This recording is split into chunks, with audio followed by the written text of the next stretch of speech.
ஆமென். ஹalleluya. தேவனுக்கு மகிமை செலுத்த செலுத்த அவர் என்ன பண்ணுவார்? ரிட்டர்ன் உங்களுக்கு கொடுப்பார். ஆமென். அவர் சொல்லிட்டார், என்னை கனப்படுத்துகிறவனை நான் என்ன பண்ணுவேன்? கனப்படுத்துவேன். அல்லேலூயா அப்படின்னு சொன்னா தேவனுக்கே மகிமை. ஹalleluya. ஆராதிக்கிறேன் கர்த்தருக்கே மகிமை. அவரை மகிமைப்படுத்தினா அவருடைய பிரியத்தை உங்க லைஃப்ல ஆண்டவர் காட்டுவார். ஆமென். நம்ம இன்னைக்கு வந்திருக்கிற யாரும் அப்படியே நம்ம போறது இல்ல. போறது ஒரு பெரிய blessing. கிஃப்ட் எல்லாம் வச்சிருப்பாங்க, டின்னர் எல்லாம் வச்சிருப்பாங்க, அதோட போறோம் ஜாலியா. ஆமென். ஹalleluya.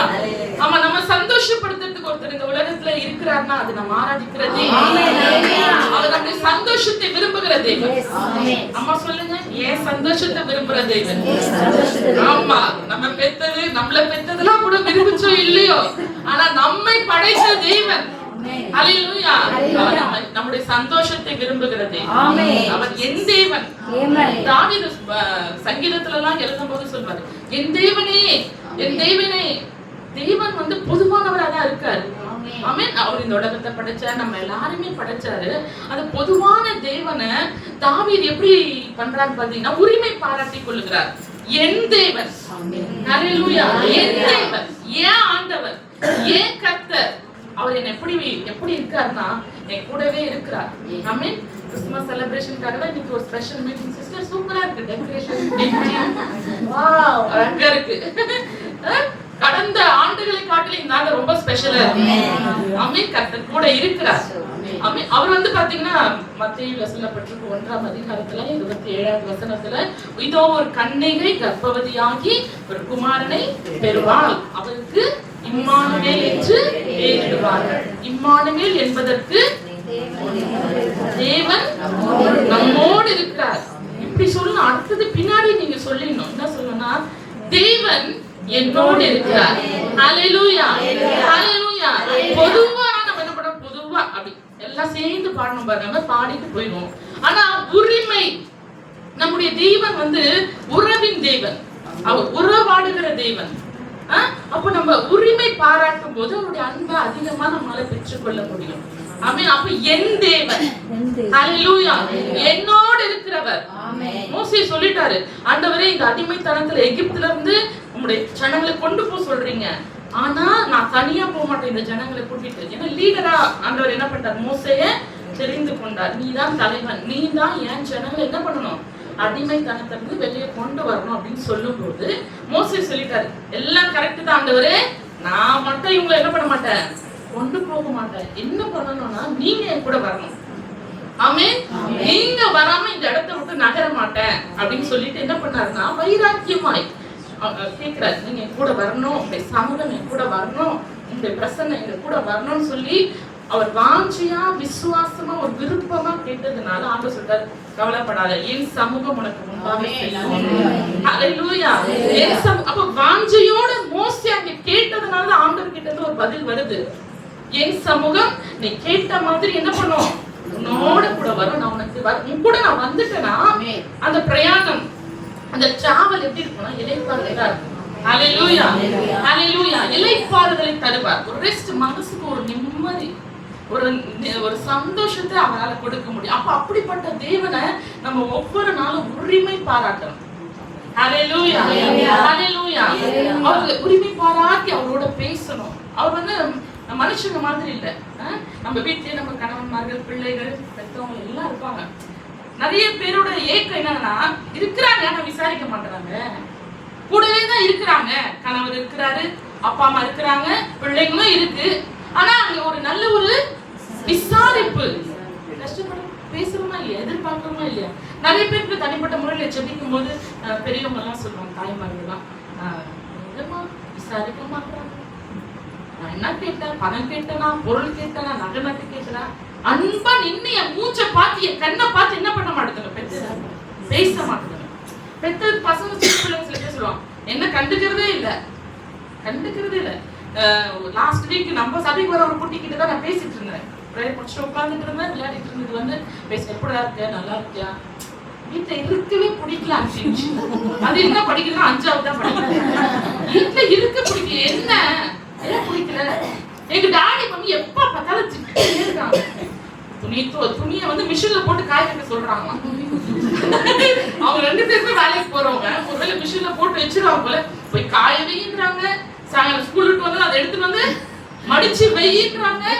அதெல்லாம் விட ரொம்ப கொடுமை இந்த பாத்திரம் கழுவ சொல்றாங்க. வந்துறியா எங்க வீட்டுக்கு, நான் இப்பவே வந்து 2 கூட்டு போயிருக்கு. அங்க என்னன்னா அந்த அதாவது இன்னொன்னு சொல்லிச்சு, நான் கையில சாக்லேட் வச்சிருந்தா அந்த பிள்ளைக்கு ஊட்டினேன், சாப்பிடு அப்படின்னு ஊட்டும் போது இந்த மாதிரி ஊட்ட கூட மாட்டாங்க. ஏன்டா ஏன் சாப்பாடு ஊட்டுங்கம்மான்னு கேட்டா, நீ எருமை மாடு மாதிரி வளர்ந்துருக்க, உனக்கு எங்க நான் ஊட்டுறது? அப்ப அந்த சின்ன குழந்தையினுடைய மனசுல ஒரு ஏக்கம் என்னன்னா, எங்க அம்மா அப்பா என்ன பண்ண மாட்டாங்க, சந்தோஷமா கொஞ்சம் மாட்டாங்க, என்னை விசாரிக்க மாட்டாங்க, ஆனா வேலை மட்டும் விடுறாங்க அப்படின்னு அந்த சின்ன குழந்தைக்கு என்ன இருக்கு, ஒரு ஏக்கம் இருக்கு. அதெல்லாம் ஆண்டவர் தெரிஞ்சுதான் சொல்றாரு, அன்பு மகளே அவனை விசாரிக்கிறவரா இருக்கிறேன். ஹல்லேலூயா, ஹல்லேலூயா. இன்னைக்கு இந்த ஜெப கூடி வரவுக்கு வந்திருக்கிற உங்களை விசாரிக்கிற ஒரு தேவன் இருக்கிறார். என் அன்பு மகளே, நீ எவ்வளவு வயசு வேணா இருக்கலாம், எவ்வளவு நம்ம பாட்டியா கூட ஆயிருக்கலாம், ஒன்னும் கவலைப்படாதீங்க, ஆண்டவருக்கு செல்ல குழந்தைங்க. ஆமென். இந்த இந்த இந்த உறவுகள் நம்மள எப்படி பார்க்கணும், இப்ப என்னெல்லாம் ஆண்டியா பார்த்துட்டு இருக்கு, இன்னும் ஒரு 20 வருஷம் போனா அப்படிதான் பார்க்கணும் விசுவாசிக்கிறேன். அவன் இப்ப போய் எங்க அக்கா யாருக்கா கூடுவாங்களா குட்டீஸ் ஆன்டின்னு, நம்மள சில பேர் ஆன்டியா பாக்குறாங்க, சில பேர் அம்மாவா பாக்குறாங்க, சில பேர் எப்படி பாக்குறாங்க, பாட்டியா பாக்குறாங்க. ஆனால் ஆண்டவர் உங்களையும் என்னையும் எப்படி பாக்குறாருன்னா, எத்தனை வயசானாலும் என் பிரியமே, என் செல்ல குழந்தையே, என் அன்பு மகளே, அவர் மாத்தவே பாருங்க உறவை, ஆனா இருந்தா என் அன்பு மகனே அப்படின்னு எழுதி வச்சிருக்காரு. வாங்கம்மா சோத்திரமா. ஆமென். பெண்களா இருந்தால் ஆண்டவர் என் மகளே அப்படின்னு கூப்பிடுறாரு. ஆமென்.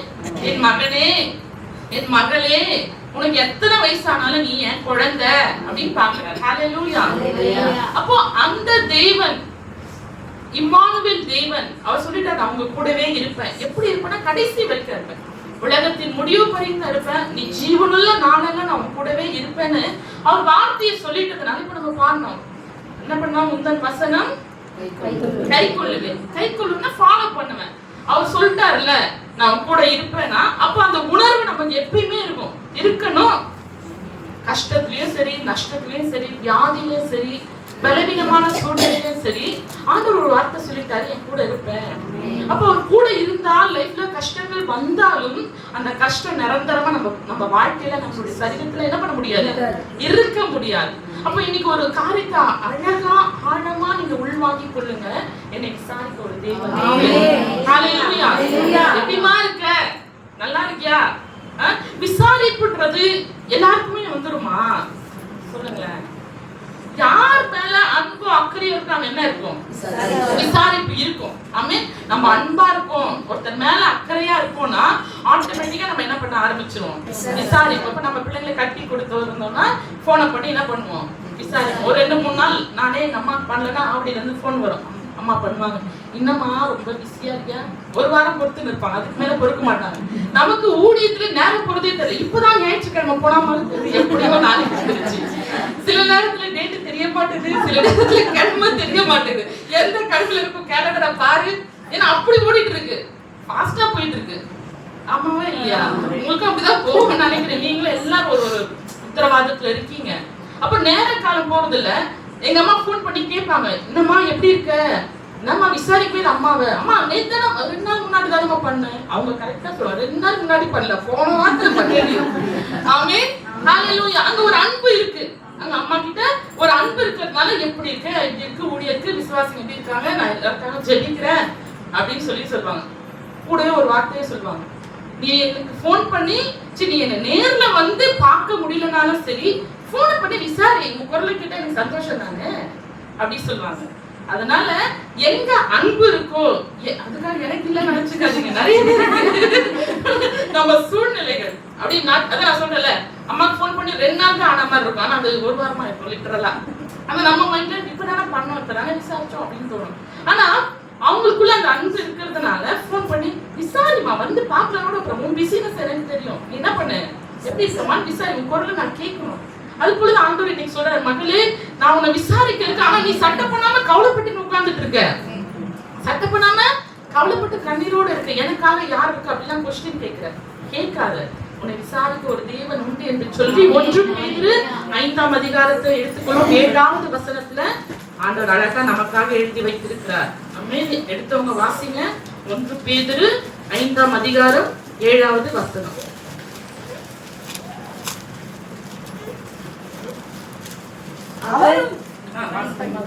அவர் உங்களை விசாரிக்கிறவரானபடியால் உங்கள் கவலை எல்லாம் அவர் மேல் வைத்து விடுங்கள்.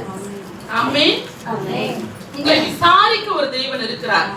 உங்க மேல அக்கறையாய் யாருன்னா இருக்காங்களா? ரொம்ப அக்கறையா விஷயத்துல இருப்பாங்க. 4 நாள் இருப்பாங்க, 5 நாள் எங்க போனாங்கன்னு தெரியாது. ஏன்னா அவங்க ஒரு பிஸில இருப்பாங்க.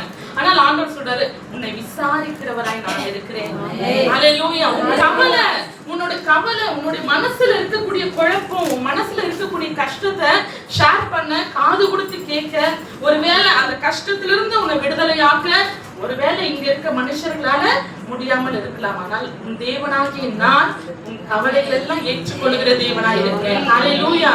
உன் கவலையை சுமக்கிற தேவனா இருக்கிறேன். உன்னை விசாரிக்கிற தேவன் உன்னை நான் என்ன பண்ண மாட்டேன், விட்டுற மாட்டேன். மேல உள்ள வசனம் சொல்லு, விசாரிக்கிற தேவன் என்ன பண்றாருன்னா, அத வாசிங்கம்மா. ஆகையால் ஏற்ற காலத்திலே தேவன் உங்களை உயர்த்தும்படிக்கு அவருடைய பலத்த கைக்குள் அடங்கியிருங்கள். ஆமென். அப்போ விசாரிக்கிற தேவன், பாரத்தை என் மேல வச்சிடுங்க அப்படின்னு சொன்ன தேவன், அவர் சொல்றாரு, அவர் அந்த வார்த்தையை சொல்றதுக்கு முன்னாடி சொல்றாரு, நான் உன்னை விசாரிப்பேன், உன் பாரத்தை என் மேல வச்சிடு, அதெல்லாம் நீ பண்ணிட்டீங்கன்னா நான் வந்து என்ன பண்ணுவேன், நீ ஃப்ரீயா இல்ல, நான் அதை பார்த்துட்டு சும்மா இருக்கேன்லாம் சொல்லல. அவர் சொல்றாரு, உன்னை உயர்த்துறேன். ஹல்லேலூயா. உன்னை விசாரிக்கிற தேவன், நான் உன்னை உயர்த்துகிற தேவனா இருக்கிறேன் வாக்கு கொடுக்கிறார். ஆமென். உனக்கு என்ன வேணும், உனக்கு என்ன தேவை, உனக்கு எது கொடுத்தா நீ சந்தோஷமா இருப்ப அப்படின்றத நான் விசாரிக்கிறவர் மட்டுமல்ல, விசாரிப்பதோடு மட்டுமல்ல, அவர் சொல்றாரு, நான் விசாரிச்சு நான் உன்னை என்ன பண்ணுவேன், உயர்த்துவேன். ஹல்லேலூயா. ஹல்லேலூயா. நம்ம என்ன கேட்கிறோமோ அது சொல்ற, அதை கொடுத்து உன்னை ஆசீர்வதிப்பேன் அப்படின்னு சொல்றாரு. உலகத்தில் இருக்கக்கூடிய உறவுகள், குடும்பங்களில் இருக்கக்கூடிய உறவுகள் வந்து விசாரிப்பாங்க, ஆனா அவங்களால நம்ம உயர்த்த முடியுமா? யோசிச்சு பாருங்க. இது அவங்களால முடிச்சதான் செய்ய முடியும். ஆமென். ஆனா நம்ம எதிர்பார்க்க நிறைவேற்றுவதற்கு ஆண்டவரால மட்டும்தான் முடியும். ஒரு போன மாசத்துல திருமணமான புது கப்பல் வந்தாங்க, வெட்டிங் ஆனிவர்சரிக்கு வந்தாங்க. 2வது வருஷம் வெட்டிங் ஆனிவர்சரி. ஜோமோனும் பாஸ்டர் நானும் பேசிட்டு இருந்தோம் அவங்க கிட்ட, என்னம்மா எப்படி போயிட்டு இருக்கு மேரேஜ் லைஃப் தான்? போதையா, அப்பப்போ நிறைய சண்டைலாம் போடுவோம், சண்டைலாம் வரும். ஏமா என்னாச்சு? கல்யாணத்துக்கு முன்னாடி நம்ம நிச்சயத்துக்கு அப்புறம் ஒரு 6 மாசம் கேப் இருந்தது ஐயா. அந்த 6 மாசத்துல ஒரே விசாரிப்பு தான், வாட்ஸ்அப்ல மெசேஜ் தான். எப்படி இருக்க, சாப்பிட்டியா, தூங்குனியா, இங்க போய் பத்திரமா போ, பார்த்து கிராஷ் பண்ணு, இது வேணுமா அது வேணுமான்னு எப்ப பார்த்தாலும் போனை திறந்தா, வாட்ஸ்அப்பை திறந்தா என்ன வருதா, ஒரே விசாரிப்பு தான். ரொம்ப நம்பிட்டையா, ரொம்ப விசாரிக்கிறாரு, ரொம்ப தூங்குனியான்னு கூட கேட்கிறாரு, சாப்பிட்டியாமா, ஏமா சாப்பிடல, டைம் ஆயிடுச்சு அப்படிலாம் என்ன விசாரிச்சாரு. ஆனா கல்யாணத்துக்கு அப்புறம் என்ன அப்படியே மாறி போயிருக்குது. இந்த பொண்ணு நம்பிக்கையோட வந்துச்சு, நல்லா பாத்துப்பாரு, நல்லா விசாரிப்பாரு, நம்ம மேல ரொம்ப அக்கறையா இருக்காருன்னு நினைச்சது. ஆனா மேரேஜ்க்கு அப்புறம் வந்தா ஆப்போசிட்டா இருக்குது. கண்டுக்கிறதே இல்ல, விட்டுட்டு ஃப்ரெண்ட்ஸ் கூட ஓடிடுறாருயா, விளையாட ஓடிடுறாரு, வேலைக்கு போயிடுறாரு. நான் இருக்கிறதே சில நேரத்துல மறந்து போயிடுறேன். இதனால ஃபைட் வருதுயா. 6 மாசம் வந்து ஒரே போன் தான், ஒரே விசாரிப்பு தான், வந்து வீட்டுல பாக்குறது தான், எல்லாமே செய்யறது. ஆனா கல்யாணத்துக்கு அப்புறம் இல்ல, அந்த விசாரிப்பு எங்க போச்சு கேட்ட, எங்கப்பா போச்சு அந்த விசாரிப்பு? அதான் மேரேஜ் பண்ணிட்டோம் இல்லையா, அதான் மேரேஜ் பண்ணிட்டோம். பண்றதுக்கு முன்னாடி இம்ப்ரெஸ் பண்ணல இல்லையா, அதான் இது புரிஞ்சுக்க மாட்டாங்க. இதுதான் ஒரு மனுஷன் ஒரு தன் மனைவிக்கோ, ஒரு கணவன் மனைவிக்கோ செய்யக்கூடிய விசாரிப்பு. ஆனால் ஆண்டவர் விசாரிச்சாருன்னா அங்க ஒருத்தருடைய லைஃப்ல உயர்வு இருக்கும். ஹல்லேலூயா. அங்கே ஆண்டவருடைய உதவி வெளியே வரும். ஆமென். அதுக்கப்புறம் ஒரு மகளுக்கு மாப்பிள்ளை பார்த்துட்டு இருந்தாங்க. மாப்பிள்ளை நல்ல வசதி. ஃபர்ஸ்ட் அவங்க குடும்பமா வந்து சொல்லும் போது நல்ல வசதி, எங்களை விட பல மடங்கு வசதி, நல்லா படிச்சிருக்காரு, நல்ல வேலை இருக்கு, இந்த அலைன்ஸ்க்காக ஜோம் பண்ணுங்க. சரிங்க ஜோம் பண்றோம் அப்படின்னு 2-3 அதான் அவங்க எடுத்த ஸ்டெப்ஸ். திருமணத்துக்காக போய் பாக்குறது வர்றது இதெல்லாம் செய்வாங்க இல்லையா, அதெல்லாம் செஞ்சதுக்கு அப்புறம் என்ன நிச்சயம் ஆகல, அதை கூட ஃபிக்ஸ் பண்ணல. என்னைக்கு பார்த்து மாப்பிள்ளை பிடிச்சிட்டு பெண் வீட்டுல கொஞ்சம் பிடிச்சிருக்கு லைட்டா சிக்னல் கொடுத்ததுமே மெசேஜ் ஆகுது, எப்ப பார்த்தாலும் சாப்பிட்டியா, எப்ப பார்த்தாலும் தூங்குனியா. ஒரு 2-3 வாரம் கழிச்சு அந்த பொண்ணு வந்து நிக்குது, வெறப்பா நிக்குது, அம்மா பரதாம நிக்கிறாங்க. என்னம்மா அந்த மாப்பிள்ளை வேணாம்னு சொல்றாயா? ஏமா ஏன் வேணான்ற? எப்ப பார்த்தாலும் சாப்பிட்டியா தூங்கியான்னு கேட்டா என்னங்கய்யா லைஃப் இது? இதானயா லைஃப்? எப்ப பார்த்தாலும் சாப்பிட்டு தூங்கியா? இல்ல இப்ப நான் வந்து வெளியே போறேன், ஷாப்பிங் போறேன், இல்ல வேலைக்கு போறேன்னா, நீ ஏமா வேலைக்கு போற? நீ வேலைக்குள்ள போத, சேஃபா வீட்டுல இருக்காது. என்னயா இன்னும் கொடுமையா இருக்கு. வேலைக்கு போவாதன்றாரு, ஷாப்பிங் நீ ஏன் போற? நானே வாங்கி வந்து வீட்டுல இறக்கிறேன்றாரு. ரொம்ப ஓவர் அக்கறையா இருக்கு. இதெல்லாம் தாங்க முடியலையா? இதெல்லாம் நம்பவும் முடியல, எனக்கு வேணவே வேணான்னு கடைசியா அதை ரிஜெக்ட் பண்ணிட்டாங்க. அப்போ ஒருத்தவங்க விசாரிக்கும் போது அவங்க உள்ளான அந்த இன்டென்ஷன் சொல்றாங்க, உள்ளான நிலையில அவங்க எப்படி விசாரிக்கிறாங்க, எதுக்காக விசாரிக்கிறாங்கன்றத நம்மளால புரிஞ்சுக்க முடியுது. அப்ப அந்த உண்மையான அன்பு, உண்மையான விசாரிப்பை ஜனங்க என்ன பண்றாங்கன்னா மக்கள் கிட்ட எதிர்பார்க்கறாங்க, மனுஷங்கிட்ட எதிர்பார்க்கறாங்க. ஆனா அது என்னவா மாறுது? அந்த விசாரிப்பு ஒரு ஃபுல்ஃபில்ல மனுஷனுடைய வாழ்க்கையில கொடுக்க மாட்டேது. அவ்வளவுதான். அதான் ஆண்டவர் சொல்றார் 118ஆம் சங்கீதம் 8வது வசனத்துல, மனுஷனை நம்புவதை பார்க்கிலும் நீ கர்த்தரை ஃபர்ஸ்ட் புடி, கர்த்தர் பேரில் பற்றுதலா இரு அப்படின்றாரு. அதுதான் நல்லது உனக்கு. அதுக்காக மனுஷனை நம்ப வேணாம், நேசிக்க வேணாம்னு சொல்ல. நீங்க எதிர்பார்க்கிற நபரிடமிருந்து நீங்க எதிர்பார்த்த மாதிரி சில நேரத்துல கிடைக்காத சூழ்நிலையில நீங்க என்ன பண்ணிடக்கூடாது, சோர்ந்து போயிடக்கூடாது. அதுக்காக முதல் ஃபர்ஸ்ட் அன்பு, முதல் தரமான அன்பு, முதல் தரமான ஒரு நம்பிக்கை, முதல் தரமான ஒரு பற்றை கர்த்தர் மேல வச்சுட்டோம்னு வச்சுக்கோங்களேன், இந்த உறவுகள் எல்லாம் நம்ம அதிகமா நேசிக்க ஆரம்பிச்சிருவோம், நம்ம அதிகமா விசாரிக்க ஆரம்பிச்சிருவோம், நம்ம நிறைய நன்மை செய்ய ஆரம்பிச்சிருவோம். எதிர்பார்ப்புகள் குறைஞ்சு நம்ம நிறைய செய்யக்கூடிய அந்த இடத்துக்கு வந்துடும். புரியுதுங்களா? நம்ம எதிர்பார்க்கிற இடத்துலயே இருக்க கூடாது. எதிர்பார்ப்பு ஆண்டவர் கிட்ட வச்சுக்கணும். ஹல்லேலூயா. கொடுக்கறத நம்ம செய்யணும். நான் அன்பை கொடுக்கிறேன், நான் விசாரிக்கிறேன் என் உறவுல. இவ்வளவு நேரம் நான் சொல்லும் போது ஆமாமா என்ன யாரும் விசாரிக்க அப்படின்னு மண்டே ஆட்டிட்டு இருந்தீங்க. ஆனால் தெய்வம் நம்ம விசாரிக்கிறவரா இருக்கிறதுனால அவர் என்ன விசாரிக்கிறார், நானும் மத்தவங்களை விசாரிக்கிறேன். அவர் எனக்கு அன்பை காட்டுறாரு, நானும் மத்தவங்களுக்கு அந்த அன்பை காட்டுறேன், கொடுக்கிறேன் அப்படின்ற இடத்துக்கு நம்ம வந்துட்டோம்னு வச்சுக்கோங்களேன், கவலை எல்லாம் ரொம்ப பட மாட்டோம். எந்த பாரமா இருந்தா ஆண்டோடைய சமூகத்துல, ஆண்டோடைய பிரசன்னத்துல. தாவீது சொல்லுகிற சங்கீதம் 16:8 சொல்லப்பட்டிருக்கு, கர்த்தரை எப்பொழுதும் எனக்கு முன்பாக வைத்திருக்கிறேன், அவர் என் வலது பாரிசத்தில் இருக்கிறபடியால் நான் என்ன பண்ணுவதில்லை, அசைக்கப்படுவது இல்லை. ஹல்லேலூயா. அவ்வளவு பெரிய ராஜா, அவருக்கு ஆஸ்தி அந்தஸ்து எல்லாமே இருக்கு. சிட்டிக்க போட்டா வேலை செய்யறதுக்கு 1000 பேர் வந்து நிப்பாங்க. ஆமென். என்ன சாப்பிடணும்னு நினைச்சாரோ அதை சாப்பிடலாம், என்ன உடுத்தணும்னு நினைச்சாரோ அதை உடுத்தலாம். அப்படிப்பட்ட ஒரு ராஜா, அவருக்கு வந்து எல்லாமே இருக்கும்போது எதுக்கு கடவுளுக்கு அப்படி ஒரு எண்ணம் இருக்கலாம்ல. ஆனால் அவர் சொல்லுகிறார், நான் எப்பொழுதும் கர்த்தரை எப்பொழுதும் என் முன்னாடி வச்சிருக்கேன். எனக்கு எல்லாமே இருக்கு, ஆனாலும் இந்த இருக்கிறது மேல எனக்கு கண் இல்ல, என் ஆண்டவர் மீது என் கண்கள். ஹல்லேலூயா. ஹல்லேலூயா. என்னுடைய முழு கவனத்தை ஆண்டவர் மேல வச்சிருக்கிறதுனால அவர் சொல்றாரு, எப்பொழுதும் எனக்கு முன்பாக நான் கர்த்தரை வைத்திருக்கிறேன். இன்னைக்கு நம்ம யாரை வச்சிருக்கோம், எந்த காரியத்தை முன்னாடி வச்சிருக்கோம்? தூங்கும்போது இது எப்படி ஆகும், இது எப்படி நடக்கும், இது எப்படி கிடைக்கும் அப்படி நினைச்சிட்டு இருக்கோமா? இல்ல, ஆண்டவர் இருக்கிறார். ஹல்லேலூயா. ஹல்லேலூயா. ஏற்ற காலத்துல என்னை உயர்த்துவதற்கு தேவன் இருக்கிறார். இப்போ என்னை விசாரிக்க ஒரு தேவன் இருக்கிறார். ஹல்லேலூயா. அப்போ என் கண்ணு முன்னாடி, என்னுடைய மனக்கண்ணுக்கு முன்னாடி, என்னுடைய ஆத்துமால, என்னுடைய மைண்ட்ல என்ன இருக்கணும்னா என் தேவன். ஹல்லேலூயா. தாவீது சொன்ன மாதிரி எப்பொழுதும் எனக்கு முன்பாக என் தேவனை வைத்திருக்கிறேன். அவரை முன்னாடி வச்சதுனால நான் என்ன பண்ண மாட்டேன், அசைக்கப்படுவது இல்ல. 1000 பிரச்சனைகள் வந்தாலும் நான் என்ன பண்ண மாட்டாரு, ஆண்டவர் என்ன கைவிட்டவே மாட்டாரு. 1000 பலவீனங்கள் சரீரத்துல வந்தாலும் அந்த பலவீனத்துல ஆண்டவர் என்ன பண்ண மாட்டாரு, என்ன கைவிட மாட்டார். வரும் பலவீனங்கள், வரும் கஷ்டம், வரும் பிரச்சனை, வரும் சில இழப்புகள் கூட வரும். ஆனா அந்த சூழ்நிலையிலும் நான் யாரை முன்னாடி வச்சிடணும், கர்த்தரை முன்னாடி வச்சிடணும், ஆண்டவரை முன்னாடி வச்சிடணும். நம்ம திருச்சபையில கூட நான் ஏற்கனவே சாட்சி சொல்லியிருக்கேன். ஒரு சகோதரி ஆண்டவர் நம்புறவங்க, கணவர் இல்ல, 2 பெண் பிள்ளைகள். அவர்களுக்கு பார்த்தீங்கன்னா கொஞ்ச நாளைக்கு முன்னாடி தொண்டையில ஏதோ ஒண்ணு முழுங்கும் போது ஏதோ உருளுது, என்னவோ உருள்ற மாதிரி இருக்கு. சரி போய் டாக்டரை பார்த்தாங்க.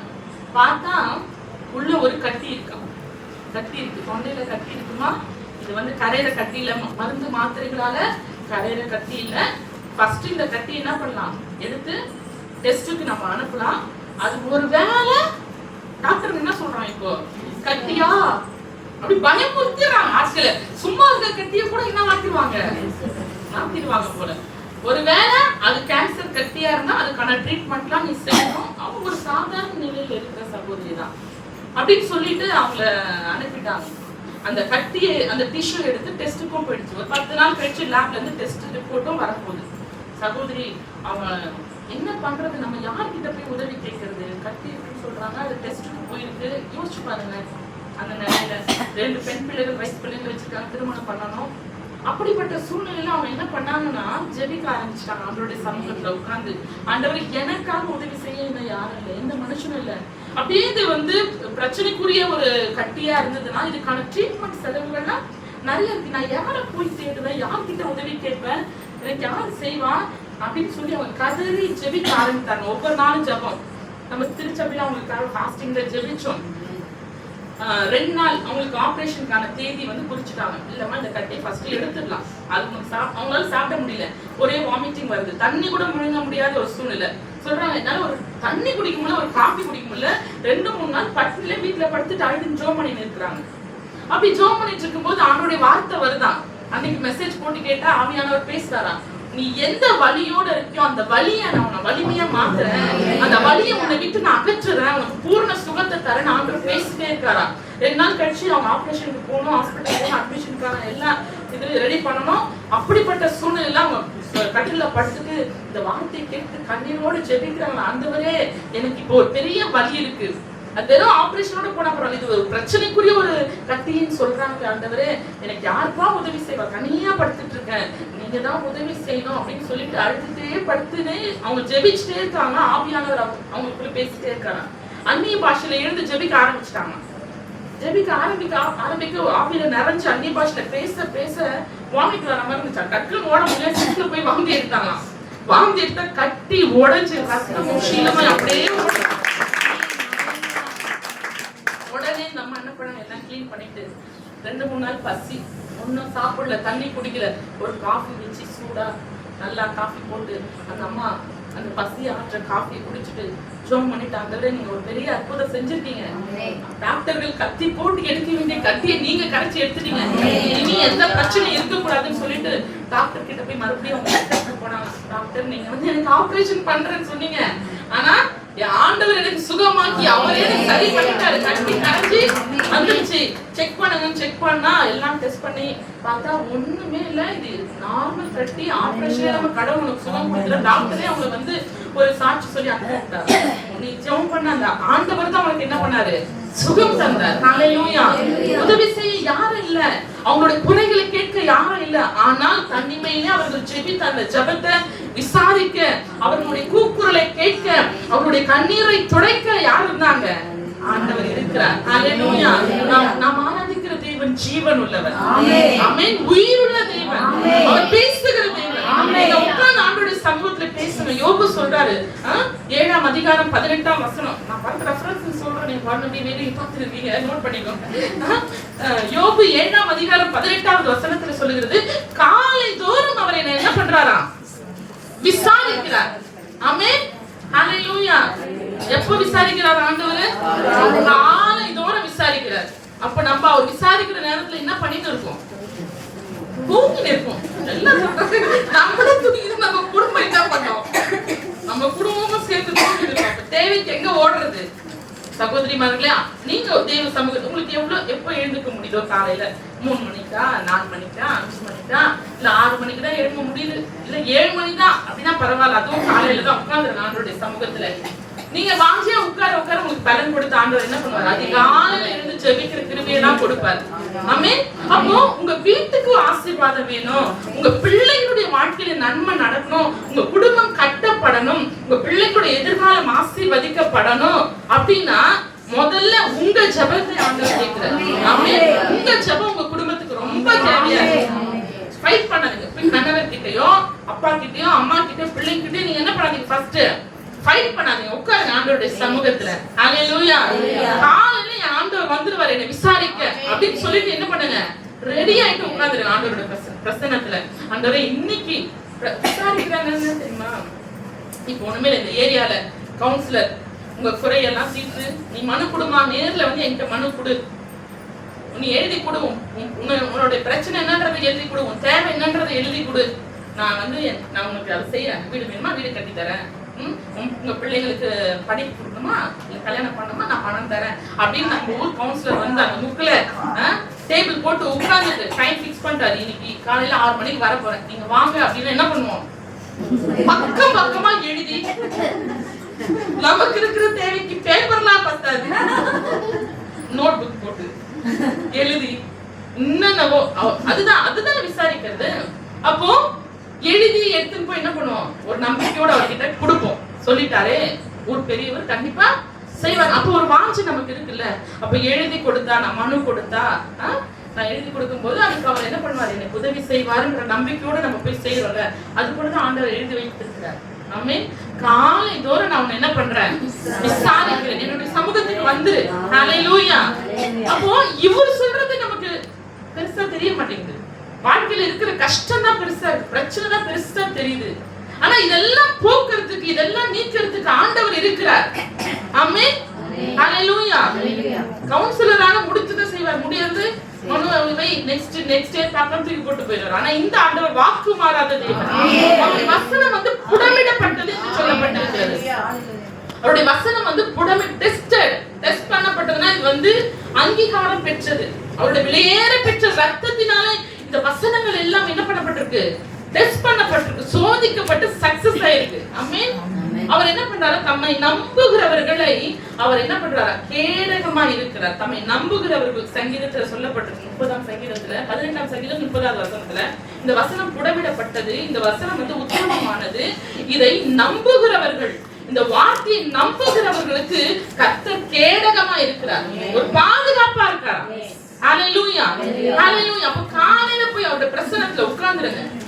பிரச்சனை வந்து எழுந்த உடனே இது இல்ல அது இல்ல இது வேணும் அது வேணும் நம்ம உறவுகள் கிட்ட புலம்புறதை விட ஆண்டோட பிரசன்னத்துல உட்கார்ந்து அவரை துதிக்க, அவரை பாட, அவரை போற்ற, அவருடைய வார்த்தையை கேட்கும் போது நீங்க பைபிள் எடுத்து வாசிக்கும் போது ஆண்டவர் பேசுவாரு, வார்த்தையை கொடுப்பாரு. அப்போ அப்படி ஜெபிக்கும் போது நமக்குள்ள விசுவாசம் வரும், உரிமையா ஜெபிக்கலாம். ஆண்டவரே இப்போ என்ன விசாரிக்க நீங்க வந்திருக்கீங்க, ஆண்டவரே நீங்க என்ன விசாரிக்க வந்திருக்கீங்க, என்கிட்ட பேச வந்திருக்கீங்கப்பா. ஹல்லேலூயா. நான் பேசுறேன் ஆண்டவர், உங்ககிட்ட பேசுறேன் ஆண்டவர், நீங்க என்ன வேணும் பேசுங்க அப்பா கிட்ட. ஹல்லேலூயா. அவர் அதை நிறைவேற்றுவதற்கு போதுமானவரா இருக்கிறார். அப்போ என்னை விசாரிக்க ஒரு தேவன் இருக்கிறார். அவர் பாதத்துல நான் உட்கார்ந்துடுறேன். ஒரு இன்ஜினியர், பெரிய ப்ராஜெக்ட், ஒரு கவர்மெண்ட் இன்ஜினியர், அவர் என்ன பண்ண, அவருக்கு ஒரு ப்ராஜெக்ட் கையில வந்து கவர்மெண்ட் ஆர்டர் கொடுத்துருக்கு. அந்த ரோடெல்லாம் இப்போ புழல்ல ரோடு எக்ஸ்டெண்ட் பண்றாங்கல்ல, அது மாதிரி நெடுஞ்சாலைகள் எல்லாம் நம்ம என்ன பண்ணணும்? அது விரிவாக்கம் பண்ணணும். அதனால அந்த ப்ராஜெக்ட் அவர் கையில போச்சு. சாதாரணமா இருந்த ரோட ஹைவேஸா மாத்த போறாங்க. அப்போ ஆட்களோடு வேலை செய்யும்படிக்கு அவர் இறங்கிட்டாரு. ரோட்ல வந்தாச்சு, 2 பக்கமும் மரங்கள் இருக்கு, சில கடைகள்லாம் இருக்கு. அதெல்லாம் அகற்றி அவங்க என்ன பண்ணணும்? தூய்மைப்படுத்தி ரோட பெருசாக்கும். அப்படிப்பட்ட பணியை அவர் செஞ்சுட்டு இருக்கும்போது நிறைய மரங்கள் லைனா இப்ப புழல்லாம் இப்போ இவ்வளவு பெரிய ரோடா இருக்கு. இங்கேயே வாழ்ந்தவங்க ஒரு 50 வருஷத்துக்கு முன்னாடி வாழ்ந்தவங்க கேட்டா சொல்லுவாங்க எப்படி இருந்துச்சு? மரங்கள் நிறைய இருக்கும், நிறைய இருக்கும். ஒரு மரமும் இல்ல. ஸ்கூல் போகும்போது புளியாம்பழம்னா சாப்பிட்டு எவ்வளவு ஜாலியா இருக்கு. நம்ம பசங்க புளியாம்பழம்னா அப்படின்னா என்ன மரம் கேட்கும், புளியை சாப்பிட்டு நெட்டு கொடுத்து ஐயன்னு போகும். நம்ம சாப்பிட்டதுலாம் அவங்க சாப்பிடறது இல்லை. அதெல்லாம் எவ்வளவு அந்த புளியாம்பழம் தான், அந்த துளிரு, அந்த பிஞ்சு, அந்த பூ அவ்வளவு டேஸ்டா இருக்குல்லப்பா.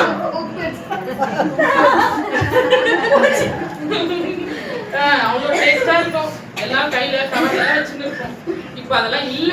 ஆமே. அது மாதிரி மரங்கள் எல்லாம் அழிக்கணும், மரங்கள் எல்லாம் வெட்டிட்டு லைனா வராங்க. ஒரு மரத்துக்கிட்ட வரும்போது பார்த்தா குருவிகள்லாம் கத்த ஆரம்பிச்சுது. அப்ப அந்த இன்ஜினியர் பாக்குறாரு, மேல பாக்குறாரு, ஒரு குருவி கூடு, அந்த 2 தாய் பறவை, அந்த தகப்பன் பறவை கத்துதுங்க. குட்டி உள்ள வந்து கியான் கியான் கத்திட்டு இருக்கு. அந்த காட்சி அவர் பார்க்கும்போது அவருக்கு வேலை செய்யற ஆட்களை மேல அனுப்புறாரு, போய் பாரு அங்க குருவி குஞ்சுங்கெல்லாம் இருக்கா பாரு, கத்துதுங்க அப்படின்னு சொல்லும் போது ஒரு ஆள் மேல ஏறி பார்த்தாரு. ஆமாயா, அதுல ஒரு 6-7 குட்டிங்க இருக்கு, குஞ்சுங்க இருக்கு.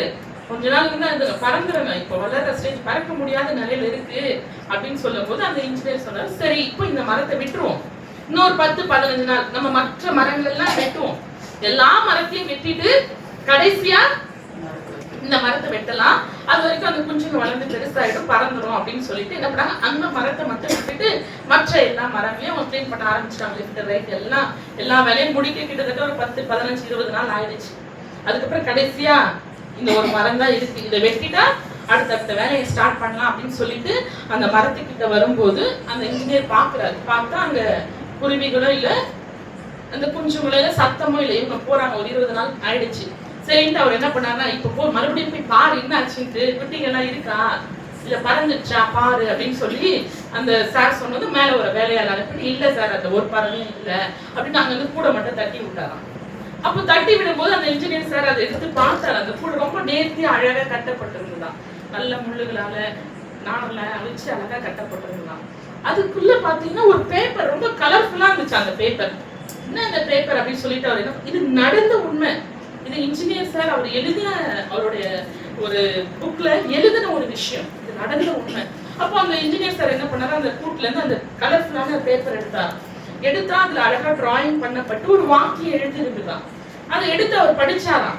படிச்சா 1 பேதுரு 5:7 வசனமா, அவர் உன்னை விசாரிக்கிறவரா இருக்கிறபடினாலே உன் கவலைகளை எல்லாம் அவர் மேல் வைத்து விடுங்கள் அப்படின்னு சொல்லிட்டு சண்டே ஸ்கூல் பிள்ளைங்க டிராயிங் வரைஞ்சி அதுக்குள்ள அந்த வசனத்தை எழுதி வச்சிருக்குங்க.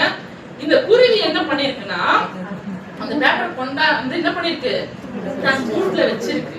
ஆமென், ஹalleluya. இன்ஜினியர் சாருக்கு அப்படியே உட்கார்ந்துட்டாரு, ஒரு மரத்தின் நிழல்ல உட்கார்ந்துட்டு கண்ணீர் விட்டு அழறாராம். ஒரு குருவி, அதுக்கு படிக்க தெரியாது, அதுக்கு எழுத தெரியாது, ஆனா அது கூட்டுல கொண்டு வந்து வைத்தது உங்களுடைய வார்த்தை. அந்த வார்த்தைக்கு நீங்க என்ன பண்றீங்க, பதில் கொடுக்கிற தேவனா இருக்கீங்க. ஹalleluya, ஹalleluya. பதில் கொடுக்கிற தேவன். அதுவே குருவிக்கு படிக்க தெரியாது, எழுத தெரியாது, ஆனா உங்க வசனம் அந்த இடத்துல இருந்ததுனால உங்களுடைய வசனம் என்ன பண்ணுச்சு, அது குடும்பத்தையே பாதுகாத்தது. ஆண்டவரே, எனக்கு நான் முட்டாள்தனமா என் வாழ்க்கையில நிறைய காலங்களை வீணாக்கிட்டேனே, குடும்பத்துல பிரச்சனை, சமாதானம் இல்ல, நிம்மதி இல்ல, பல போராட்டத்துல நான் போராடி கொண்டிருக்கிறேனே, இது ஏன் ஆண்டவரே எனக்கு தெரியாம போச்சுன்னு அவர் அன்னைக்கு ஆரம்பிச்சாராம். ஆமென். இனி என்னுடைய வாழ்க்கையில என்னை விசாரிக்கிற தேவனுக்கு தான் நான் ஃபர்ஸ்ட். ஆமென். அவர் ஒப்பு கொடுத்தாரா, நீங்க இருக்கீங்கப்பா, குருவிக்கு உங்களால உதவி செய்ய முடியும்னா உங்களுடைய பிள்ளை நானு, எனக்கு உங்களால உதவி செய்ய முடியாதா? ஹalleluya. ஆண்டவருடைய வார்த்தை சொல்லுகிறது, கூப்பிடுகிற காக்கை குஞ்சுகளுக்கு அவர் என்ன பண்றாரா, ஆகாரம் கொடுக்கிறார். ஆமென். கூப்பிடுற காக்கை குஞ்சுக்கு அவர் ஆகாரம் கொடுக்கிறார்னா நீங்களும் நானும் அவர் பிள்ளைகள். ஆமென். நம்ம என்ன பண்ணுவோம், மீந்ததை சாப்பிட்டது என்ன பண்ணுவோம், காக்கா கத்துச்சுன்னா கொண்டாந்து வைப்போம். இப்ப வீடை சுத்தி ஒரே பூனை, வீடை சுத்தி எங்க உள்ளே வருதுங்க, ஒரே அமக்கலாம் பண்ணுதுங்க, கத்துதுங்க. எது செஞ்சு நம்ம எடுத்து வச்சா போதும் வாசனை. என்ன பண்றோம்னா, சாப்பிட்டு முடிச்சுட்டு கதவு சார் மூடி சாப்பிட்டுட்டு நம்ம எக்ஸ்ட்ராஸ் எல்லாம் இருக்கும்ல, முள்ளு அப்புறம் எலும்பு இதெல்லாம் இருக்கும், அது இருக்கும். பாஸ்டர்ல குழந்தைங்களுக்கு வெய்யுமா, நம்ம வேற எலும்பு வைக்கிற, அவர் பாருங்க, அவர் சாப்பாடு எடுத்து போடுமா, சாப்பாடு போட்டு கொஞ்சம் குழம்பு ஊத்தி பெசஞ்சு எடுத்துன்னு போறாரு, எல்லா வேஸ்டையும் வாங்கி அவர் தட்டுல வச்சு எடுத்துன்னு போய் பின்னாடி போடுறாரு. நமக்கு ஒரு இறக்கம் வந்துடுது இல்லையா, நம்ம சாப்பிட்டு மீந்தது கொஞ்சம் கொடுக்குறோம் இல்லையா, நமக்கே கூட இறக்கம் இருக்கு பறவைகள் மேல. அப்ப ஆண்டவர் வந்து படைத்த தேவன். அவர் சொல்ற, கூப்பிடுகிற காக்கை குஞ்சுகளுக்கு நான் என்ன பண்றேன், உதவி செய்யறேன். அந்த குருவிக்கு தெரியாது அந்த வார்த்தை, அது தேவனுடைய வசனம்னு, ஆனா அது கொண்டாந்து அது கூட்டுல வச்சதுனால அதுக்கு ஒரு பாதுகாப்பு. ஆமென், ஹalleluya, ஹalleluya. இவர் நினைச்சா இன்ஜினியர் சார்க்குள்ள அந்த இரக்கத்தை கொடுத்தது யாரு, கர்த்தர் தான். பாரு, கூடு அது கத்துது, ஒரு ஆளை அனுப்பி போய் பாரு, அது குழந்தைங்களோட இருக்கு, அந்த குழந்தைங்களை இப்ப கூட வெட்டினா என்ன பண்ண முடியாது, அந்த குழந்தைங்க பறக்க முடியாது, லைஃபே முடிஞ்சு போயிருக்கும். ஆனால் அந்த இரக்கத்தை தேவன் என்ன பண்ணாரு, கொடுத்தாரு. எப்படி நாங்க வார்த்தை இருந்தது. ஆமென். அந்த குருவியினுடைய வீட்டுல தேவனுடைய வசனம் இருந்ததனால அந்த குடும்பம் காக்கப்பட்டது. ஹalleluya, ஹalleluya. இன்னைக்கு தேவனுடைய வார்த்தை உங்க இருதயத்துல உங்க மனசுல இருக்கும் பொழுது, ஆண்டவர் சொல்ற சங்கீதம் 37:5ல கர்த்தருடைய வசனத்துல, உன் வழிகள் எல்லாம் அவரை நீ என்ன பண்ணு, நினைத்துக்கொள், உன் வழி எங்கிலும், உன் வழி நம்மளுடைய லைஃப் ஃபுல்லாமே ஆரம்பத்துல இருந்து நம்ம இன்னைக்கு ஒரு நாள் தேவன் கொடுத்திருக்கிறானா, இந்த நாள் முழுவதும் கர்த்தரை முன்னாடி வச்சு உன் வழிகளில் எல்லாம் அவரை நினைத்துக்கொள், அவரே உனக்கு என்ன பண்ணுவாரா, காரியத்தை வாய்க்க பண்ணுவார். ஹalleluya. உங்க லைஃப்ல ஒரு சக்சஸ் இருக்கும், ஒரு வெற்றி இருக்கும், ஒரு ஆரோக்கியம் இருக்கும். சூழ்நிலைகள் எப்படியான நம்ம விசுவாசம் நம்ம மனசுல நம்ம மைண்ட்ல ஆண்டவருடைய வார்த்தை இருக்குமே ஆனால் அங்க ஒரு பெரிய விடுதலை இருக்கும். ஹalleluya ஹalleluya ஹalleluya. இன்னைக்கு ஆவியானவர் உங்களோட பேசுற அன்பு மகளே, நீ வந்து மத்தவங்க பேசின வார்த்தை எடுத்து வச்சுக்காது. இவங்க அப்படி சொன்னாங்க, நம்ம வந்து சொன்னது மட்டும் இல்ல பார்த்தது கூட கணக்குல வச்சுருக்கோம். என்ன ஒரு மாதிரி பார்த்துட்டு போறாங்க, இன்னும் ஒரு மாதிரி பாவம் அவங்க கண்ணு எப்படி இருந்துச்சோ நம்ம கண்ணு நல்லா தானே இருக்கு. அது நல்ல விதமா எடுத்துக்கணும். பார்த்த பார்வையே சரியில்லை. இந்த டைலாக்லாம் வரும் நமக்கு. ஆண்டவருடைய பிள்ளைங்களுக்கு வரக்கூடாது. அவங்க எப்படி பார்த்தா என்ன, ஆண்டவர் எனக்குள்ள இருக்க நான் அன்பா பாக்குறேன், அவர் என்ன இரக்கமுள்ளவரா பாக்குறாரு, கருணையா பாக்குறாரு. ஆண்டவர் உங்களை என்னையும் பார்க்கும்போது ஒரு குழந்தை, ஒரு பிறந்த குழந்தை, அதனால ஆட்டோமேட்டிக்கா என்ன இருக்கும், நமக்கு கோபம் இருக்குமா, கருணை இருக்கும், அன்பு இருக்கும், பாசம் இருக்கும். அதுக்கு எல்லாமே நம்ம செய்யணும்னு தோணும். ஒரு சின்ன குழந்தைய நம்ம என்ன பண்ண மாட்டோம், அழ விட மாட்டோம். பிறந்த குழந்தை என்ன பண்ண மாட்டேங்குது, நைட்ல தூங்க மாட்டேங்குது. நமக்கு 1000 டயர்ட் இருந்தாலும் அது அழுவது கீழே போட்டான்னா என்ன பண்றோம், உண்மை அம்மா மடியில இருக்கும், இல்லைன்னா பாட்டி மடியில இருக்கும். அதுதான் இல்லையா, என்ன பண்றோம், நம்ம தூக்கத்தை கூட என்ன பண்றோம், தியாகம் பண்ணி அந்த குழந்தை அழாம அதை என்ன பண்ணணும், பார்த்துக்கணும்னு சொல்லி மடியிலே வச்சு உறங்கிட்டு இருக்கோம். நம்ம அனுபவம்லாம் நிறைய பேருக்கு இருக்கும், இல்லாதவங்க ரெடி ஆயிக்கும். நம்ம வந்து இப்போ நம்ம பெற்ற குழந்தைங்களுக்கு நம்ம செஞ்சுட்டோம், அப்ப வேலை நிறுத்துது. ஏஜ் ஆயிடுச்சுன்னு வச்சுக்கோங்களேன், இருக்காது. அப்ப இப்பயே ரெடி பண்ணிக்கோங்க. ஆண்டவரே என் பேரன் பேத்திங்களா தூக்க எனக்கு திரும்ப கொடுத்துருங்க ஆண்டவரே. பலவீனமா இருக்க கூடாது. பலமா வச்சு என்ன பண்ணணும், பாட்டு பாடி என்ன பண்ணணும், தூங்க வைக்கணும். ஏசப்பா பாட்டை பாடுங்க, மடியில போட்டு வர்ஷிப் பண்ணுங்க. ஹalleluya. சின்ன பிள்ளைங்க ஷைன்லாம் சில டைம் நைட்ல தூங்காதவங்க, இந்த ஊசி எல்லாம் போட்டுட்டோ இல்ல ஏதோ காய்ச்சல் என்ன டிஸ்டர்பன்ஸ்னே தெரியாது, திடீர்னு அலற ஆரம்பிச்சிருவாங்க, நைட் எல்லாம் அழு ஆரம்பிச்சிருவாங்க, கதற. அதுக்கு எதுக்கு அழுதுனே புரியாது. எழுந்து வந்து ஐயோ அழுலையே, ஐயோ தூங்க விட மாட்டேன், அப்படிலாம் இல்ல, தூக்கி தோல்ல போட்டு அன்னைய பாஷையில பேசி ஜெபிக்க ஆரம்பிச்சிடும், பாட்டு பாட ஆரம்பிச்சிடும். பாஸ்டர் ஒரு பக்கம் பாட ஆரம்பிச்சு, நான் வச்சுன்னா நான் ஒரு பக்கம் பாட்டு. அந்த அந்நிய பாஷை அந்த ஆவியில நிறைஞ்சு பாட்டு பாடி ஜெபிக்கும் போது என்ன டிஸ்டர்ப் இருந்தாலும் அதை விட்டு ஓடிடும், அழகா கூல் ஆயிருங்க. ஆமென். அப்ப ஆவியானவர் ஒரு இடத்துல இருந்தாருன்னா அங்க விடுதலை உண்டு. ஹalleluya. அங்க ஒரு ஆரோக்கியம் உண்டு, சுகம் உண்டு, பலன் உண்டு. பலவீனங்கள் வரலாம், வராம போகாது. வந்தாலும் ஆண்டவர் அதுல இருந்து நம்மை விடுதலை ஆக்குவார். ஹalleluya. 2 கொரிந்தியர் 12ஆம் அதிகாரம் 9வது வசனத்துல சொல்லப்பட்டிருக்கிறது, என் கிருபை உனக்கு போதும், என் கிருபை உனக்கு போதும், உன் பலவீனத்திலே என்னுடைய பலன் பூரணமாய் விளங்கும். அவர் சொல்றார், என் பலனை உனக்கு கொடுக்கிறேன். ஹalleluya. பலவீனமா கவலைப்படாத, நோயா வியாதியா வந்துச்சா கவலைப்படாத, என் கிருபை உன்னை என்ன பண்ணும், அதுல இருந்து தாங்கும், அந்த பலவீனத்திலிருந்து உன்னை விடுதலை ஆக்கும். நீ யோசிக்கலாம், ஆண்டவர் என்ன விசாரிக்கிறவர் தான் கரெக்ட், நானும் ஜெபம் பண்றேன், அவரை நம்புறேன், ஆனா ஏன் கஷ்டம் இருக்குது, நிறைய குடும்பத்துல பிரச்சனை இருக்கு, போராட்டம் இருக்கு, இன்னும் நான் எதிர்பார்க்கிறேன் மாற்றங்கள் பிள்ளைகள் லைஃப்ல இல்ல, நல்ல நல்ல எதிர்காலங்கள், வாழ்க்கை துணை அமையல, பிள்ளைகள் இல்ல, நினைச்ச மாதிரி நல்ல ஆசீர்வாதமான வேலை இல்ல, இதெல்லாம் இவ்வளோ இருக்குது அப்படின்னு நீங்க யோசிக்கலாம். சிலதெல்லாம் நம்ம என் கையை விட்டு போச்சு, சில நன்மைகள்லாம் எனக்கு கிடைக்காம போயிடுச்சு அப்படின்னு கூட நீங்க யோசிக்கலாம். ஆண்டவர் சொல்றாரு, என்னதான் உன் நன்மையோ ஆரோக்கியமோ உன்னை விட்டு போனாலும் அதெல்லாம் திரும்ப உனக்கு தந்து உன்னை பலப்படுத்துவதற்கு நான் போதுமானவராயிருக்கேன். என் கிருபை போதும், என் கிருபை போதும். அவர் என்ன இருக்கிறவங்களுக்கு சொல்றாரு, ஆல்ரெடி நான் பெர்ஃபெக்ட்டா இருக்கு, எல்லாமே எனக்கு இருக்கு அப்படின்றவங்களுக்கு அந்த வார்த்தை. அந்த உன் பலவீனத்திலே, அப்ப பலவீனமா இருக்கிற நம்முடைய வாழ்க்கையில ஒரு பூர்ணமான ஆசீர்வாதம் வரணும், எதிர்பார்ப்புகள் நிறைவேறணும் அப்படின்னு ஆண்டவர் சொல்லி, கலங்காத, பூர்ணமான ஆசீர்வாதத்தை நான் கொடுக்கிறேன், உனக்கு வேண்டிய பூர்ண பலவீனத்தை, பலவீனம் ஆகல, நடக்கல, வாய்க்கல அப்படின்னு யோசிக்கிறியா, ஆண்டவர் சொல்றாரு, என் கிருபையை நம்பு, என் கிருபையை நம்பு, அந்த கிருபை என்ன பண்ண உனக்கு வேண்டிய எல்லா நன்மைகளையும் கொடுக்கும். ஆமென். அவர் கூடவே இருக்கிற தேவன் இம்மானுவேல், அவர் நமக்காக பிறந்திருக்கிறார், நம்ம கூடவே டிராவல் பண்றது. நம்ம வந்து அப்பப்போ கட்டி விட்டுற கூடாது, நம்ம நிறைய பேர் கட்டி விட்டுருக்கலாம், அதுக்காக நம்ம என்ன பண்ணக்கூடாது, ஆண்டவரை கட்டி விட்டுற கூடாது. எசப்பா கூடவே இருக்கிறவர், நம்ம கூடவே இருக்கிற உங்க கூடவே வச்சுக்கோங்கப்பா, நீங்க சொல்றதெல்லாம் நான் கேட்கிறேன், உங்களுடைய வார்த்தையை நான் தியானிக்கிறேன், நான் பிரைஸ் பண்ணிட்டே இருக்கேன் அப்படின்னு சொல்லி நீங்க என்ன பண்ணணும், அவரை விட்டு விலகாதீங்க. அவர் விலக மாட்டார், நம்ம தான் என்ன பண்ணிடுவோம், விலகிறோம். சூழ்நிலைகள் மத்தியில சோர்ந்து போய் என்ன பண்ணிடுறோம், வேலைகள் இல்ல ஆண்டவர் நீங்க என் கூடவே இருக்கிறோம். இப்படிதான் ஒரு மனுஷர் என்ன பண்ணாரா, ஆண்டவரே நீ சொல்லியிருக்கீங்க நான் உன் கூடவே இருப்பேன் இருப்பேன்னு சொல்லியிருக்கீங்கல்ல, அதை நான் பார்க்கணும், நீங்க எனக்கு அடையாளத்தை காட்டணும். நீங்க என்ன பண்ணணும்னா, நான் நடக்கும்போது உங்க கால் தடை என் கூடவே வரணும். ஆமென். அவர் கோரிக்கை என்ன, கூடவே இருப்பேன்னு சொன்னீங்கல்ல, என்னால பார்க்க முடியல, நீங்க இருக்கிறத உணர முடியல, நீங்க என் கூட தான் இருக்கீங்கன்றத நான் லிட்டரலா பார்க்கணும். அதுக்கு நீங்க என்ன பண்ணணும், நான் எங்க நடந்தாலும் என் கால் தடம் தெரியுற இடத்துலலாம் உங்க கால் தடம் தெரியணும் அப்படின்னு சொல்லி என்ன பண்ணாரா, ஆண்டவர் கிட்ட ஒரு ரெக்வெஸ்ட் வச்சாராம். சரி, ஆண்டவரும் பார்த்தாரு, இவ்வளவு வந்து இது சந்தேகமா இருக்குது, இது ஆசையை நிறைவேற்றணும் அப்படின்னு சொல்லிட்டு என்ன பண்ணாரா, இவனுடைய கால் தடம் எங்கெல்லாம் தெரிகிறதோ எல்லா இடத்துலயும் நம்ம கால் தடம் தெரியாது. சிஸ்டர் மேட்லாம் போட்டாங்க, எங்கே பார்க்க முடியும், மண் தரையோ ரோடோ இல்ல ஏதோ இடத்துல நடக்கும்போது கால் தடம் தெரியும். அப்போ இந்த மனுஷர் நடக்கிற அந்த பாதைகள் எல்லாம் அவர் திரும்பி பார்க்கிறாரு, ஆண்டவர் வந்து வாக்கு கொடுத்துட்டாருல என் கூட இருப்பேன்னு, கால் தடம் தெரியுதான் பார்த்தா தெரியலாம், இன்னொரு ஆள் கூட நடக்கிற அந்த கால் தடம் தெரியலாம். இது மாதிரி பல நாட்கள் ஓடிட்டே இருக்கு. இந்த ஆள் நோட்டீஸ் பண்றாரு, இந்த நபர் நோட்டீஸ் பண்றாரு, கவனிக்கிறார். என்ன அப்படின்னு பாத்தீங்கன்னா, இவர் சந்தோஷமா இருக்கும்போது, ரொம்ப ஹாப்பியா நல்லா இருக்கும்போது, நல்லா சாப்பிட்டு நல்லா தூங்கி நல்லா கையில நல்ல பணம் வசதி வாய்ப்போட இருக்கும்போது, எந்த பிரச்சனையும் அவருடைய நாம இருக்கும்போது கால் தடம் தெரியலாம்.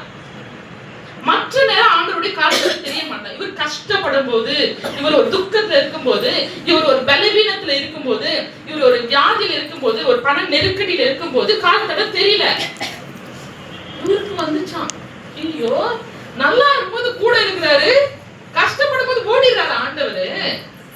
அப்படிதான் நம்ம கூட சில நேரத்துல இருக்குல்ல,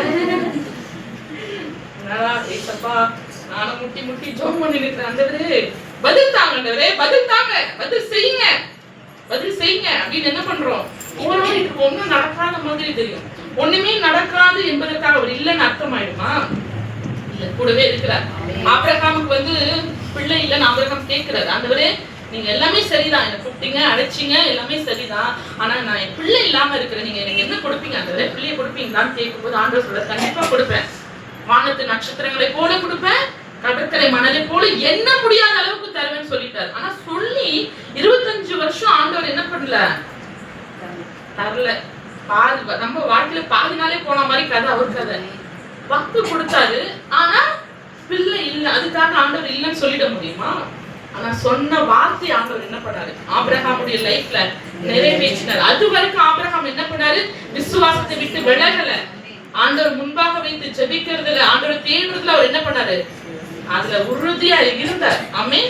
அதான் நம்ம இப்போ ஆண்டவர் நம்ம விசாரிக்கிறவன் பார்த்தோம், நம்ம கவலைகளை அவர் மேல வைங்கன்னு சொல்லிட்டாரு, வச்சிடுறோம், ஆனா பதில் கிடைக்க மாட்டேங்குது. ஹல்லேலூயா.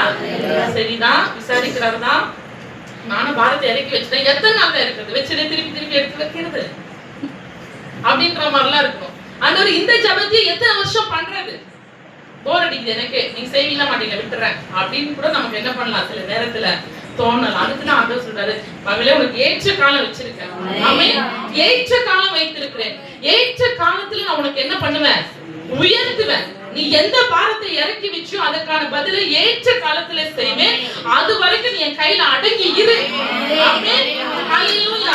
அது வரைக்கும் நீ பொறுமையா இரு, அது வரைக்கும் நீ காத்துரு, அது வரைக்கும் வார்த்தையில நீ பலப்படு, அது மேலேயே டென்ஷன் ஆயிடாத.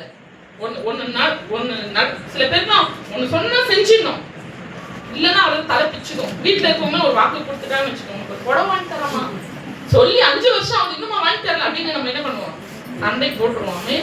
அப்படிலாம் இல்ல, ஆண்டவர் வார்த்தையை கொடுத்துட்டாருன்னா நம்ம அவர் சமூகத்துல பாரத்தை வச்சுட்டோம்னா நிச்சயமா அவர் பார்த்து தருவார். ஹல்லேலூயா.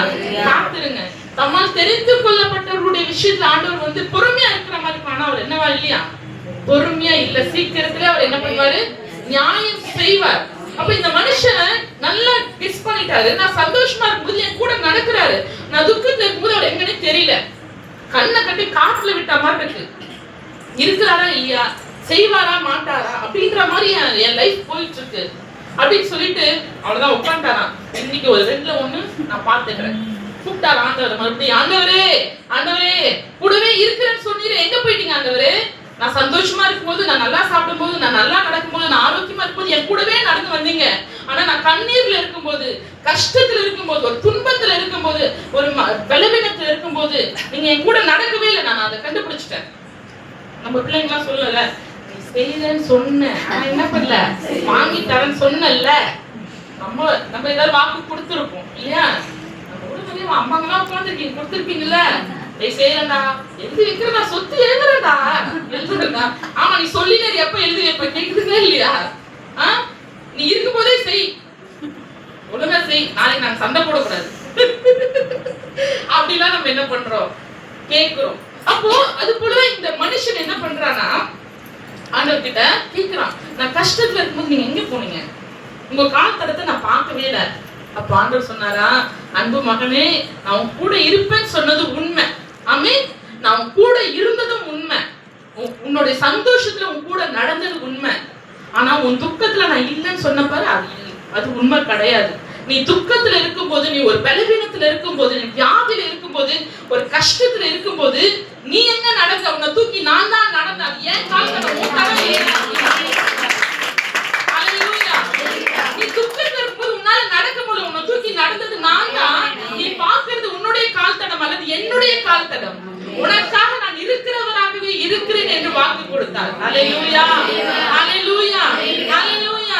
இன்னைக்கு நம்ம உணர வேண்டிய ஒரு விஷயம், நம்ம புரிந்து கொள்ள ஒரு விஷயம், நம்ம ஆண்டவர் நம்மை சுமக்கிற தேவனாய் இருக்கிறார். ஹல்லேலூயா.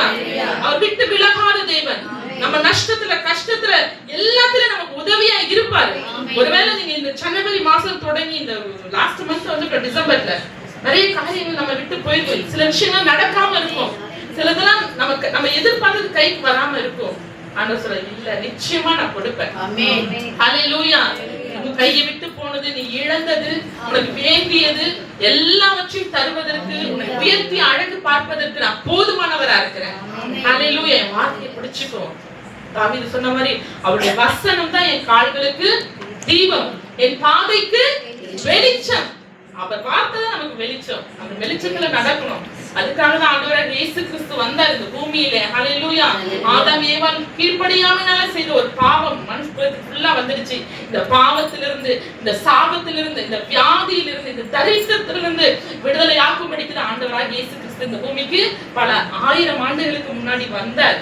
என்னைக்கும் அவர் ஜீவிக்கிறார். நம்ம வாழ்க்கையில நமக்கு உதவி செய்வதற்காக அவர் இருக்கிறார். ஆமென். அப்ப ஒவ்வொரு நாளும் நம்ம தான் அவர் விசாரிக்க ரெடியா இருக்காரு. அவர் நமக்கு எல்லாவற்றையும் கொடுக்க ரெடியா இருக்காரு. நம்ம அதை உணரணும்.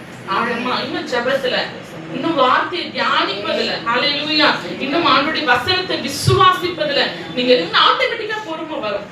நீங்க அவருக்குள்ள நீங்க வந்து அவரை பிடிச்சிட்டீங்க, அவரோட கனெக்ஷன்ல இருக்கீங்கன்னா ஆட்டோமேட்டிக்கா உங்களுக்கு பொறுமை வரும்.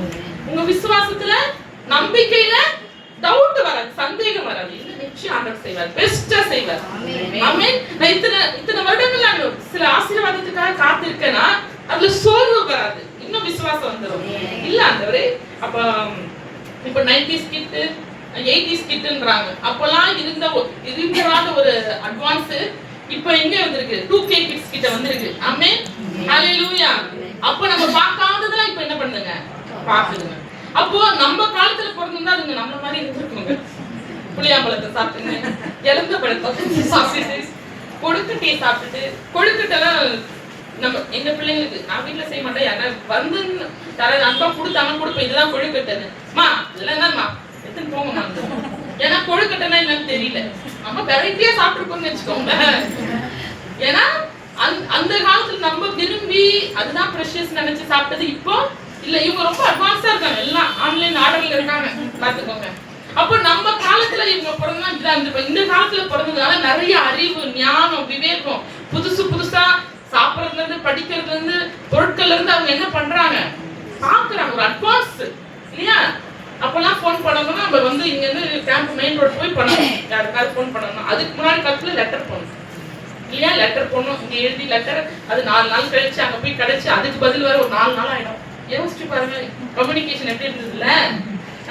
அம்மாக்கு லெட்டர் போடணும், ஒரு பத்திரிக்கை அனுப்பணும், என்ன பண்ணணும், 4 நாள் ஒரு வாரத்துக்கு முன்னாடியே நம்ம போடுவோம், அப்போதான் போய் சரி. இப்போ எந்த ஒரு உலகத்துல எந்த மூலையில இருந்தாலும் இங்க நம்பரை தட்டினா அங்க கனெக்ட் ஆயிடுறாங்க. கொஞ்ச நாளைக்கு முன்னாடி ஒன்லி பேசதான் முடிஞ்சது, எந்த ஊர்ல இருந்தாலும் என்ன பண்ணலாம், பேசலாம், அப்படி இருந்துச்சு. இப்போ வந்து பாக்குறான், எங்க இருக்கு காட்டு, உன் மூஞ்ச கொஞ்சம் காட்டு. இப்பெல்லாம் அப்படிதான். எப்படி நம்ம தூரத்துல பிள்ளைங்களை கட்டி கொடுத்துடுறாங்க, நம்ம உறவுகள் ஃபாரின்ல இருக்காங்கன்னா அவங்க என்ன பண்ணிக்கிறாங்க, இங்க இருந்து பாத்துக்கிறாங்க. எந்த அளவுக்கு ஒரு அட்வான்ஸ்ல நம்மளாம் நினைச்சா பாக்கணும்னா மூட்டை முடிச்சுலாம் கட்டி பேக் எல்லாம் எடுத்துன்னு போனோம். இப்ப அப்படி கிடையாது. அப்போ ஒரு தாமதம், ஒரு லேட்டா அப்படி வரும்போது அங்க ஒரு அட்வான்ஸ், ஒரு ஸ்பெஷல் எல்லாம் இருக்கு. ஆமென். அதுக்குள்ளதான் நீங்க நினைச்சுக்கோங்க, சில blessing உங்க லைஃப்ல தாமதம் ஆகுதுன்னா ஸ்பெஷலா வரும். ஆமென். ஹalleluya. ஸ்பெஷலா வரும். ஆமென். பெஸ்டா வரும். ஆமென். 5 வருஷத்துக்கு முன்னாடி ஆண்டவர் உங்களுக்கு ஒரு சொந்த வீட்டை கொடுத்திருந்தாருன்னா நீ சாதாரணமா கட்டியிருப்ப. 5 வருஷத்துக்கு அப்புறம் கொடுக்குறாருன்னா நீ அட்வான்ஸ் டெக்னாலஜில வீட்ல கொண்டாந்து இறக்கி பெஸ்டா கட்டுவ. சிஸ்டர், நீங்க பெஸ்டா கட்ட போறீங்க. வீடும் ஆமா, வீடையும் பிரேயர் ஹாலையும் நீங்க பெஸ்டா கட்ட போறீங்க. தாமதங்கள்லாம் வந்து உனக்கு கொடுக்க கூடாது அப்படின்றதுக்கு இல்ல, சிறப்பானதை கொடுக்க. ஹalleluya. பெஸ்டானதை கொடுக்க. அண்ணாளுக்கு கல்யாணம் அன்னைக்கே பிறந்தவங்க அந்த குழந்தை பெஸ்டா இருந்திருக்காது. கொஞ்ச நாள் தாமதமாச்சு, அவங்க போய் தேவ சமூகத்துல கதறாங்க. அதுக்கப்புறம் பாத்தீங்கன்னா பேர் சொல்லும் பிள்ளைய ஆண்டவர் சாமியில கொடுத்தாங்க. ஹalleluya. கல்யாணம் அப்பயே பிறந்தாரு பிள்ளை. கொஞ்சம் ஆண்டவர்கிட்ட கேட்டு போராடி விசுவாசத்துல ஜெபத்துல பெற்றுக்கொள்ளும் பொழுது அது ஒரு தீர்க்கதரிசியா மாறுச்சு. ஹalleluya. பெயர் சொல்ல பிள்ளையா மாறுச்சு. அப்ப ஆண்டவர் இன்னைக்கு உங்களோட சொல்ற காரியம், சில blessingsலாம் டிலே ஆகுது, தாமதம் ஆகுதுன்னா ஆண்டவர் சொல்ற பெஸ்டா கொடுக்க போறேன். ஆமென். ஸ்பெஷலா கொடுக்க போறேன். ஏற்ற காலத்துல கொடுப்பேன். அது எப்ப ரைட் டைம் அது நிச்சயமா கொடுப்பேன். நான் உயர்த்துவேன். ஹalleluya. அது வரைக்கும் நீ சோதராத, கலங்கப்படாத, நீ சந்தேகப்படாத, அவருடைய கரத்துல அடங்கி இரு. ஹalleluya. ஹalleluya. இந்த வருஷம் ஆரம்பிக்கும் போது நிறைய ஜெபிச்சிருப்பீங்க. ஆண்டவரே என் குடும்பத்துல இதெல்லாம் நடக்கணும்ப்பா, இதெல்லாம் இருக்கணும் ஆண்டவரே நினைச்சிருப்பீங்க. ஆனா இன்ன வரைக்கும் நடக்கலையா? கவலையே படாதீங்க. புது வருஷம். ஹalleluya. ஹalleluya. புது வருஷம் இருக்கு, அடுத்த நாள் இருக்கு. ஆண்டவர் பெஸ்டா கொடுப்பார், நிச்சயமா கொடுப்பார். இங்க இருக்க உங்க ஒவ்வொருத்தரையும் ஆண்டவர் சாட்சியாக நிறுத்துவார். அவர் வந்து கண்சாலையா இருக்கிற தேவன் அல்ல, கண்டு காணாதவர் போல இருக்கிற தேவன் அல்ல. நம்ம ஒரு காரியம் கேட்டோம், அது பதில் வரலன்னா அவர் கண்டுக்கலன்னு அர்த்தம் இல்ல. சில பேர் கிட்ட ஒரு உதவி கேட்போம், எங்களுக்கு இந்த உதவி செய்யுங்க, இந்த தேவை இருக்கு, இதை செய்யுங்க அப்படின்னா சில பேர் கேட்டு எப்படி இருப்பாங்க, கேட்காத மாதிரி இருப்பாங்க, பார்த்துட்டு பார்க்காத மாதிரி இருப்பாங்க. ஆனா நம்ம ஆண்டவர் அப்படி இல்லை. ஹalleluya. ஹalleluya. அவர் காண்கின்ற தேவன், அவர் எல்ரோயி. ஹalleluya. அவர் காண்கின்ற தேவன், விசாரிக்கிற தேவன், கூடவே இருக்கிற தேவன், உயர்த்துகிற தேவன், உதவி செய்கிற தேவன். அவருக்கு பல நாமங்கள் இருக்கு. யெகோவா ரஃபா, யெகோவா ஈரே, யெகோவா ஷாலோம், யெகோவா நிசி, எல்லாமே அவருக்கு. ஹalleluya. எல்லாவற்றுக்கும் எல்லாமே இருக்கிற தேவன் உங்க லைஃப்ல உங்களுக்கு வேண்டிய ஆசீர்வாதத்தை நிறைவாய் சம்பூர்ணமாய் கொடுப்பேன்னு நாளை அவர் வாக்கு பண்ணுகிறார். ஹalleluya. ஹalleluya. உங்க கைவிட்டு போன காரியங்கள் உங்க வாழ்க்கையில ஆண்டவர் கூட இருக்கிறார். நான் ஜெபிக்கிறேன், நான் விசுவாசிக்கிறேன், ஆனா சில சங்கடங்கள் என்னுடைய வாழ்க்கையில வந்துருச்சு, இதுக்கு என்ன பதில் அப்படின்னு நீங்க கேட்டீங்கன்னா அதுக்கு ஒரு பெரிய blessing ஆண்டவர் வச்சிருக்காரு. ஒரு பலவீனம் இருக்குன்னா ஆண்டவர் சொல்றாரு, இது தேவ மகிமையாய் மாறும். ஒரு குறைவு இருக்குன்னா அது ஒரு தேவ மகிமையாய் மாறும். தேவ பிள்ளைகளுடைய வாழ்க்கையில குறைவு வந்தா அந்த குறைவு வந்து நம்மள வந்து 4 பேர் வேடிக்கை பார்க்கிறதுக்கோ நம்மள பத்தி அவதூறா பேசுறதுக்கோ இல்ல, அந்த குறைவு நான் தேவ நாம மகிமைக்காக.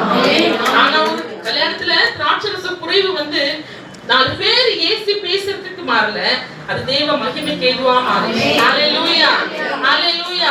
ஹalleluya. லாசருடைய மரணம் அது வந்து அந்த வீட்டினுடைய சாபமா மாறல, ஊரார் தூற்றி திரிவதற்காக மாறல, அந்த மரணம் கூட தேவனுடைய நாம மகிமைக்கு ஏதுவாய் மாறுச்சு. ஹalleluya. அப்ப உங்க வாழ்க்கையில நான் ஜெபிக்கிறேன், விசுவாசிக்கிறேன், ஆண்டவருடைய வார்த்தைக்கு நான் உண்மையா இருக்கிறேன், கீழ்ப்படிகிறேன், ஆனா என் வாழ்க்கையில சில பிரச்சனைகள் இருக்கு அப்படின்னு நீங்க சொன்னீங்கன்னா ஆண்டவர் சொல்றாரு, அது பிரச்சனை இல்ல மகளே, அது தேவ மகிமையாய் மாறும். ஹalleluya. எதுக்கு நடந்தது, ஏன் நடக்கணும், இதெல்லாம் கேள்வியே கிடையாது. ஆண்டவர் இங்க மகிமைப்பட போகிறார். இந்த சூழ்நிலையின் வாயிலாக கர்த்தருடைய நாமம் என் வாழ்க்கையில மகிமைப்பட போகிறது. அப்படிப்பட்ட விசுவாசம் நமக்குள்ள இருக்கணும். ஹalleluya. அப்படியே கண்களை மூடி ஆண்டவருக்கு நேராக இருதயத்தை ஊற்றி, என் கை மீறி போனதெல்லாம் உங்கள்